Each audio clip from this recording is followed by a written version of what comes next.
Avanzamos con todas las noticias internacionales aquí en El Mundo Ahora. Vamos ya con ellas. Volodymyr Zelensky anunció la renuncia de su jefe de gabinete y lugarteniente Andriy Yermak, un paso que llega después de que las autoridades anticorrupción allanaran su residencia en el marco de un caso de corrupción en el sector de energía. Israel mató a 13 personas en una nueva incursión en Siria y un intercambio de disparos en la aldea de Beijing dejó 6 soldados heridos. El Ministerio de Asuntos Exteriores sirio condenó la operación como un crimen de guerra y acusó a Israel de querer incendiar la región. Y Honduras elige este domingo a su próximo presidente. 3 candidatos son los más opcionados a suceder a Xiomara Castro, Rishi Moncada, Salvador Nasrallah y Nasri Asfura. La migración se presenta como uno de los temas clave de esta contienda. Vamos a revisar la situación en un informe de nuestro enviado especial a Tegucigalpa. Y ya saben que llega En Contexto, ahí vamos a poner en perspectiva uno de los temas del día. Hoy le damos una mirada a la historia del Black Friday. ¿Cómo surgió? ¿De qué manera pasó de auge estadounidense a impacto global? ¿Y qué recomendaciones seguir para no caer en estafas? Bueno, lo vamos a ver enseguida con el María Angulo. De momento vamos con el informativo.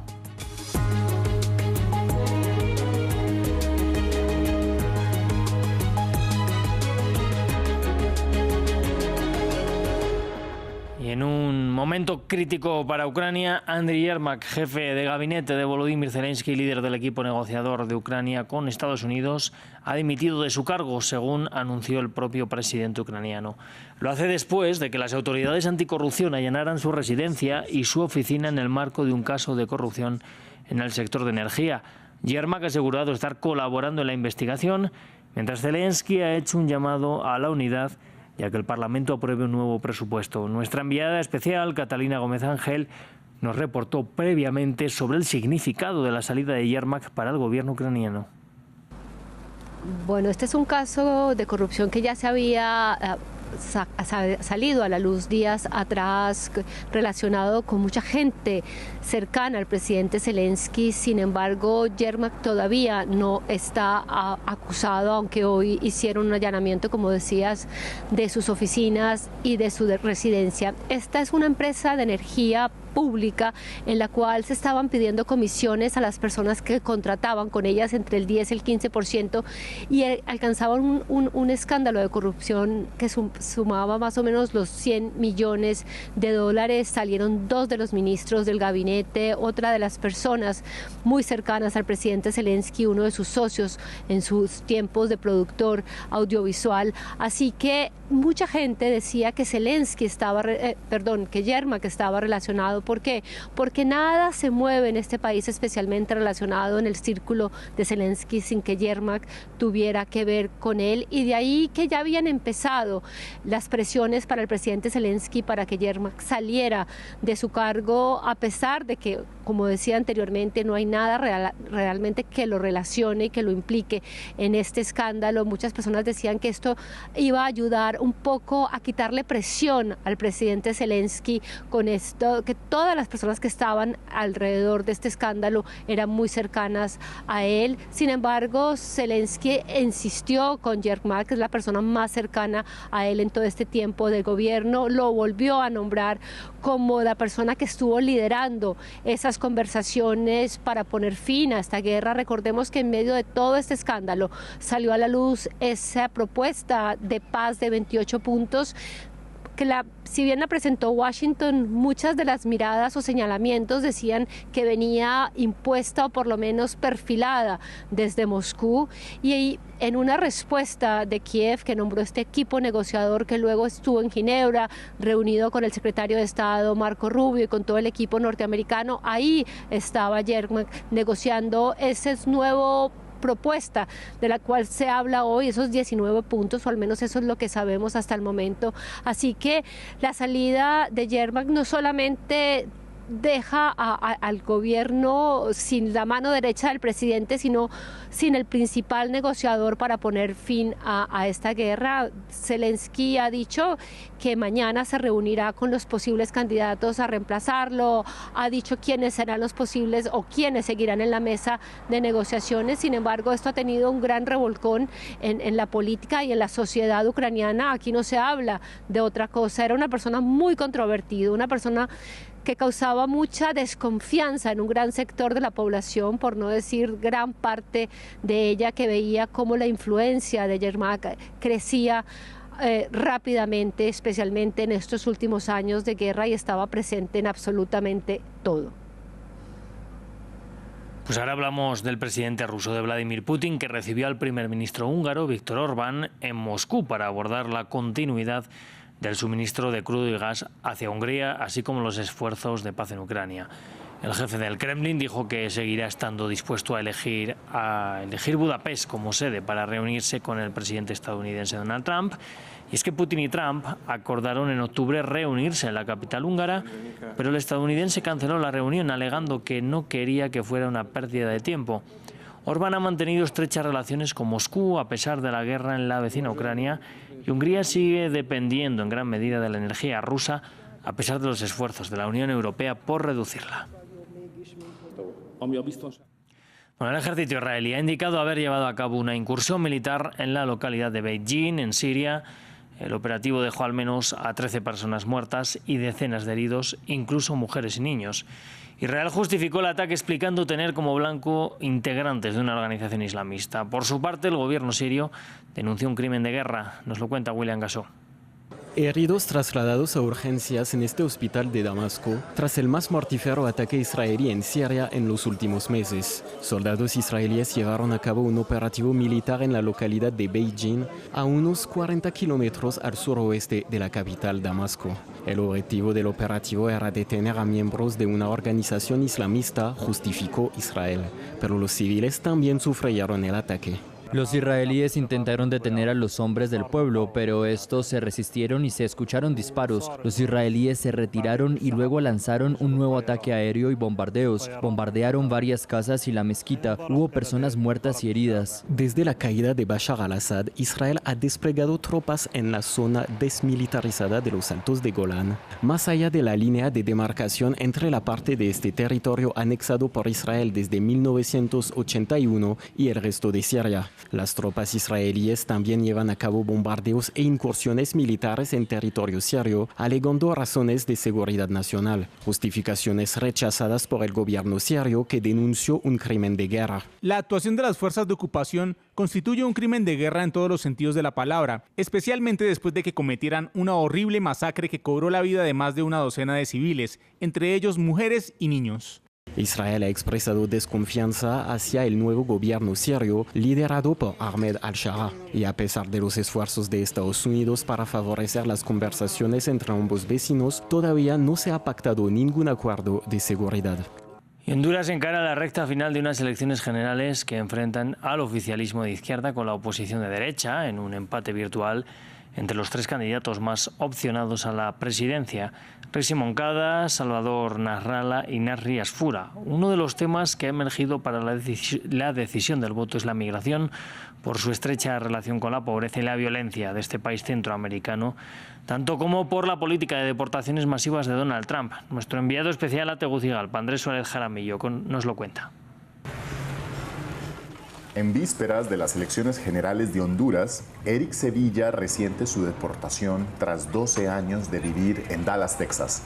Un retorno forzado que solo en los primeros 10 meses del 2025 ha afectado a más de 34,000 hondureños, un incremento del 22% respecto al mismo periodo de 2024. La deportación fue un golpe duro, la verdad, en mi vida, pero pues gracias a Dios hemos logrado hallar oportunidad en este país, pues, que es nuestra tierra, la tierra que los vio nacer. Ante la política de deportaciones masivas de Trump, el gobierno de Xiomara Castro amenazó con expulsar las bases militares estadounidenses de Honduras. No cumplió su advertencia, sin embargo, optó por un enfoque humano para recibir a los migrantes. Estos espacios anteriormente eran centros como de detención, donde se custodiaba al migrante. Entonces, eso es parte de esta política. Este espacio es un espacio reciente. Todos los centros de atención se cambiaron a ese enfoque humano, a que fueran centros de atención integral para los y las migrantes. Entre quienes se benefician de estos centros migratorios está Saily Armas, una cubana que viaja sola hacia Estados Unidos. Honduras es un país clave para el inmigrante y es un lugar donde, gracias a Dios, o sea, se permite hacer la estadía sin riesgo de policía, que te puedan coger y te puedan deportar porque te permiten un permiso. Aunque los candidatos de derecha no tienen el mismo enfoque y podrían volver a dar un giro hacia un trato más hostil hacia los migrantes de otros países y aumentar las expulsiones. En unas elecciones marcadas por las deportaciones desde Estados Unidos, la forma de acoger a los nacionales y a migrantes de otros países se ha convertido en un tema sensible en la carrera a la presidencia. Nos vamos hasta el sudeste asiático, que está sufriendo la unión de una fuerte temporada del monzón y un sistema de tormenta tropical. A consecuencia, Indonesia, Malasia y Tailandia enfrentan fuertes inundaciones que dejan más de 300 muertos. Tan solo en Indonesia se cuentan más de 170 víctimas mortales. Allí las autoridades intentan controlar la situación, pues numerosas infraestructuras se han visto dañadas. El gobierno ha actuado con rapidez desde los primeros días del desastre. Hemos enviado ayuda y respuesta por tierra y aire. Sin embargo, las condiciones sobre el terreno son difíciles. Muchas carreteras están cortadas y el clima es impredecible, lo que impide que nuestros aviones y helicópteros aterricen. Bueno, vamos ya con nuestra sección En Contexto. Bueno, ya lo sabrán, es Black Friday y en esta sección queremos hablarles precisamente de esta fecha. Para ello me acompaña mi compañera Elmaria Angulo. Bienvenida. Feliz Black Friday, Rodri. Bueno, y vienes precisamente de blanco hoy. Claramente, no de antisistema. Claro. Bueno, vamos a hablar sobre esta fecha porque se habla mucho de ella, pero se conoce quizás poco de su historia. Así es, Rodrigo. De hecho, lo que conocemos como Black Friday o Viernes Negro surgió en Estados Unidos y sobre su historia, como bien lo indicas, hay varias hipótesis. La principal es que esta fecha, que actualmente es sinónimo de compra, se celebra cada viernes siguiente al Día de Acción de Gracias desde 1950, cuando en Filadelfia el comercio colapsó luego de que cientos de personas salieran a las calles para hacer sus compras de Navidad y esto chocara con el desplazamiento de quienes iban a asistir a un partido de fútbol americano entre oficiales de la Marina y del Ejército. La avalancha de compradores, turistas y asistentes al encuentro fue de tal magnitud que el operativo de las autoridades no dio abasto y los policías denominaron a la jornada justo así, Viernes Negro. A la par de esta teoría se habla de una que data de tiempo mucho más atrás y es la que apunta a que el 24 de septiembre del año 1869 dos agentes de la Bolsa de Wall Street intentaron acaparar el mercado del oro.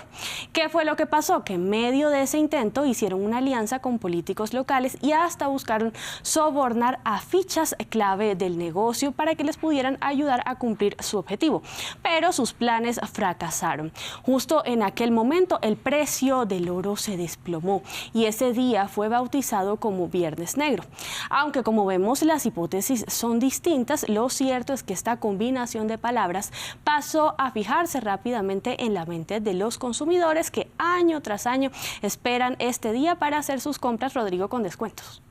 Viernes Negro, desde luego, seguro que no para muchos de los vendedores de las grandes empresas. Así es, sobre para todo ellos que, blanco. claro.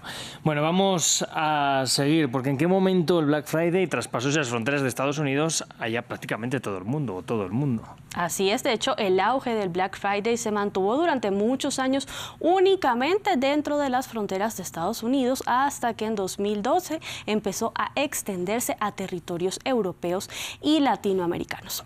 Analistas económicos revisan anualmente el caso de España, por ejemplo, en donde esa especie de boom por las compras y las ventas navideñas comenzó a popularizarse de la mano de la firma alemana MediaMarkt y en el año 2013 íconos comerciales como el Corte Inglés se sumaron a la iniciativa de instituir esta fecha como un símbolo de descuentos, aunque lograr posicionarse de una forma tan incrustada en el imaginario local, Rodrigo, costó mucho más tiempo que en Estados Unidos.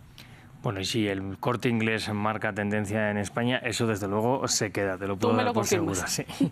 Bueno, vamos a abrir el panorama también. Precisamente en España ha habido movilizaciones de los trabajadores hoy de Inditex, de la matriz de Zara, uno de los grupos textiles que más vende desde luego en esta fecha, que es lo que están reclamando. Así es, de hecho los reclamos expresados en las manifestaciones, que como bien lo dice, se han llevado a cabo en la jornada de este viernes de Black Friday por parte de decenas de trabajadores de la multinacional española Inditex, que recordemos es la propietaria de marcas como Zara, Massimo Dutti, Bershka y Stradivarius, salieron a las calles de ciudades como por ejemplo Madrid y Barcelona. En esencia, los reclamos son en favor de mayores beneficios y compensaciones económicas por parte de la compañía, ya que a su juicio, a pesar de que esta semana de descuentos para ellos es muy intensa, ya que se aumentan las labores, eso no se ve reflejado en sus pagos.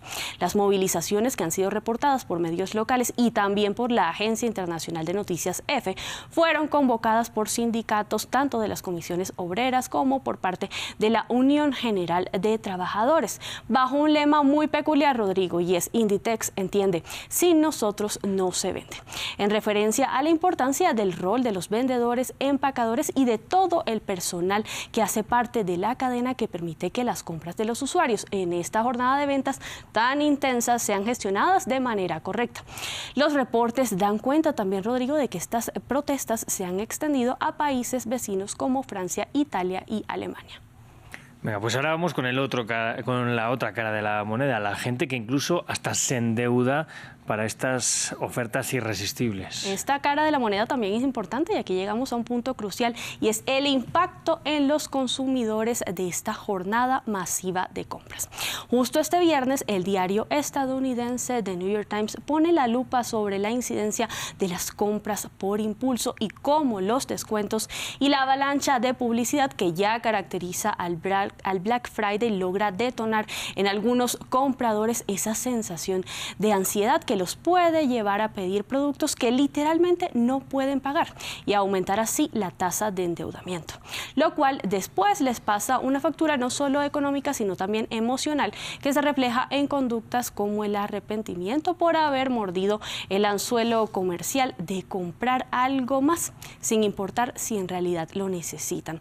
Sobre esto el medio reseña algo curioso y es que así como para los adictos al alcohol existen organizaciones de apoyo como Alcohólicos Anónimos, para los adictos a las compras fue creado algo similar. Se trata de Deudores Anónimos, una organización que nació en Estados Unidos pero que brinda respaldo en naciones europeas y también en Latinoamérica y que ofrece un programa de 12 pasos y apoyo de una persona que es designada como una especie de padrino para acompañar al comprador compulsivo y evitar que se endeude más. Que hayamos llegado a este punto gracias a la fiebre de las compras incentivada también por el Black Friday como por el Cyber Monday es también ya materia de estudio por parte de expertos en psicología, lo cual sin duda, Rodrigo, es el reflejo de la manera en la que las dinámicas de consumo aceleran cada vez más el ritmo de vida y el costo que esto tiene también en materia de salud mental. Pues es muy interesante lo que nos indica este artículo, sin duda, y es que hay que tener cuidado, hay que comprar con responsabilidad. Con mesura y responsabilidad, sí. Por supuesto. Bueno, vamos a cerrar con las precauciones también de seguridad que hay que tener para no caer en estafas. Sin duda un punto importante también y de hecho para evitar caer en estafas en este Black Friday, expertos recomiendan que en el caso de quienes realizan las compras de manera virtual se aseguren de verificar que se trata de un sitio web autorizado. Esto pueden hacerlo revisando en la parte superior del buscador con el que accedan para confirmar si la dirección en efecto se inicia con el protocolo de seguridad HTTPS. También recuerdan los expertos la importancia de evitar entrar en enlaces que ya nuestro correo electrónico ha identificado como sospechoso y revisar las políticas de devolución de los productos, que para el caso de las tiendas virtuales varían según la región de cobertura. También sugieren guardar las facturas y finalmente controlar el gasto. Por eso la invitación hoy es a que si compran algo, Rodrigo, lo hagan con conciencia. Bueno, pues desde luego siempre hacemos esa recomendación aquí. Si hay que comprar algo, pues se compra, pero sin volverse loco. Muchísimas gracias, El María. A ti por recibirme. Venga, nosotros vamos a hacer, ya saben, una pausa. Vamos ya con nuestra crónica de cultura de la mano de nuestra compañera Leorel y después volvemos con más noticias.